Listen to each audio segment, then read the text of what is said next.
Shalom Bapak Ibu yang dikasihi Tuhan Yesus Kristus. Pada saat ini kita akan mendengarkan renungan malam. Sebelumnya mari kita bersatu dalam doa. Damai sejahtera Allah yang melampaui segala akal, itulah yang memelihara hati dan pikiranmu di dalam Kristus Yesus Tuhan kita. Amin. Firman Tuhan bagi kita malam hari ini tertulis dalam 1 Petrus pasal 2 ayat 23. Beginilah bunyi firman Tuhan. Ketika ia dicaci maki, ia tidak membalas dengan caci maki. Ketika ia menderita, ia tidak mengancam, tetapi ia menyerahkannya kepada Dia yang menghakimi dengan adil. Bapak Ibu yang dikasihi Tuhan Yesus Kristus, jika pola hidup dunia mengajarkan kita, ketika engkau dijahati, engkau balas dengan kejahatan. Ketika orang membenci, maka bencilah dia kembali. Jika engkau disakiti, maka balaslah dengan menyakiti.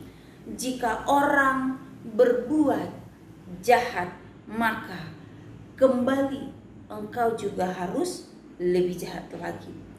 Inilah pola hidup dunia.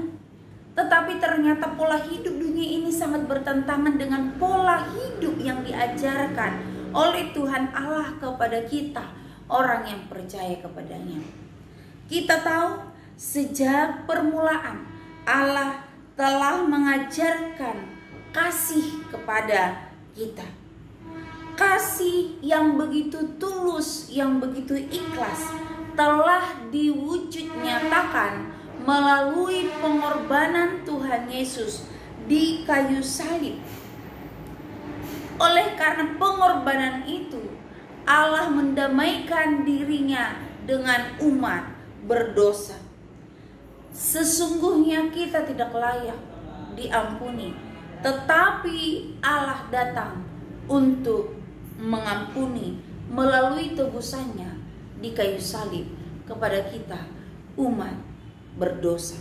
Bapak Ibu yang dikasihi oleh Tuhan Yesus Kristus, karena itu firman Tuhan hari ini mengajak kita untuk membuka hati akan firman Tuhan.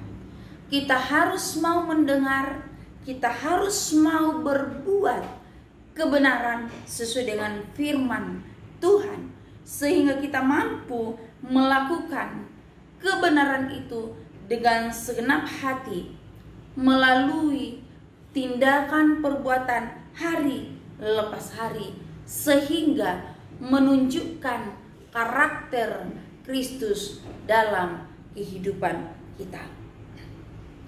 Untuk itu apa yang harus kita teladani melalui firman Tuhan ini? Yang pertama, kita dipanggil untuk mampu tetap rendah hati melakukan kebenaran meskipun dunia membenci kita. Di sini dikatakan tadi, kita harus berbuat sesuai dengan firman Tuhan. Maka ketika ia dicaci maki, tidak membalas dengan caci maki.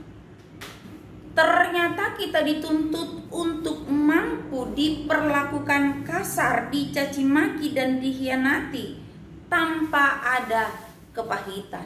Secara manusia ini tentu sulit, tetapi inilah yang dituntut oleh Allah kepada kita. Yesus telah terlebih dahulu menghadapi semua itu dengan keteguhan hati untuk terus tunduk dan taat kepada kehendak Bapa. Meskipun pada awalnya Tuhan Yesus sempat mengatakan kiranya cawan penderitaan itu tetap berlalu, tetapi kemudian dengan teguh ia mengatakan bahwa biarlah kehendak Bapa yang terjadi.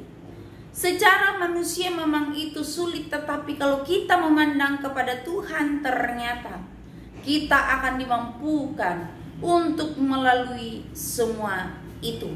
Dan kita dituntut untuk terus sabar menghadapi keegoisan manusia, kebencian manusia, kita harus balas dengan kasih.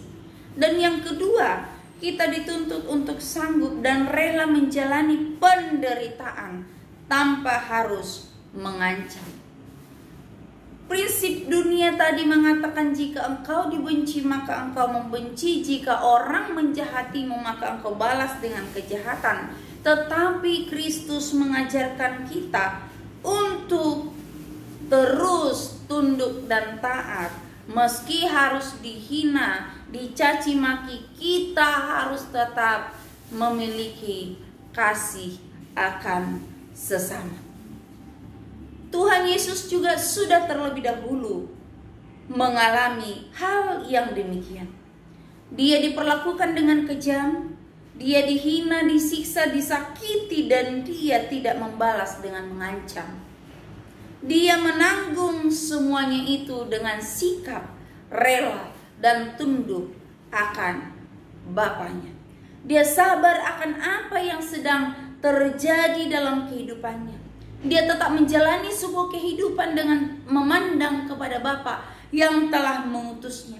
Dia menanggung penderitaan dengan begitu banyak, tetapi dia tetap memiliki kesabaran. Dia sanggup menata hatinya untuk menerima kepahitan yang diperbuat oleh orang berdosa, dan dengan hati ikhlas dan tulus dia tetap menjadi teladan berkat melalui teladan hidup rendah hati, mengampuni, mengasihi, tetap mencintai meskipun ditolak oleh manusia. Dan yang ketiga, di sini dikatakan kita harus mampu untuk memberikan yang adil dalam kehidupan ini. Keadilan secara manusia seperti yang tadi saya ungkapkan, jahat dibalas dengan kejahatan.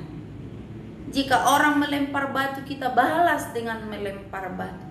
Tetapi keadilan bagi Allah adalah ketika kita diperlakukan tidak baik oleh dunia, tetaplah berlaku benar. Jangan hanya orang mengasihi orang yang mengasihi kita, kita harus mengasihi semua orang. Keadilan Allah akan dinyatakan melalui tindakan hidup kita. Jika kita terus berbuat yang baik dan benar, Allah juga akan menuntun kita untuk memperoleh kebaikan dan kebenaran.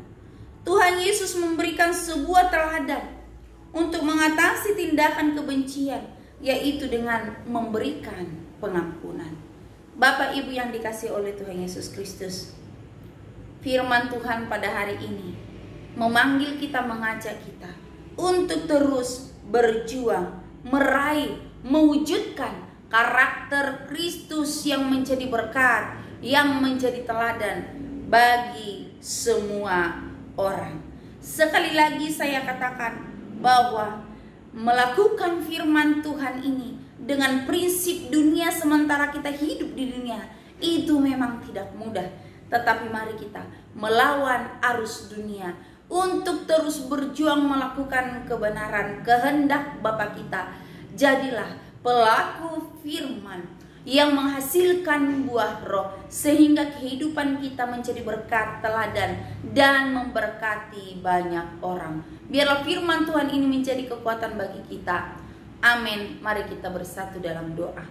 Allah Bapa yang kami puji dalam nama Tuhan Yesus, kami bersyukur untuk firman-Mu pada malam hari ini. Kuatkan kami untuk melakukannya, sertai berkati kehidupan kami sepanjang malam ini. Dan biarlah anugerah Tuhan tercurah atas kami, sehingga ketika kami bangun, kami mendapatkan sukacita yang baru, berkat yang baru, dan kehidupan yang penuh dengan sukacita. Terpujilah Engkau Tuhan. Ini hidup kami serahkan sepenuhnya hanya ke dalam tangan-Mu. Dalam nama Tuhan Yesus. Amin.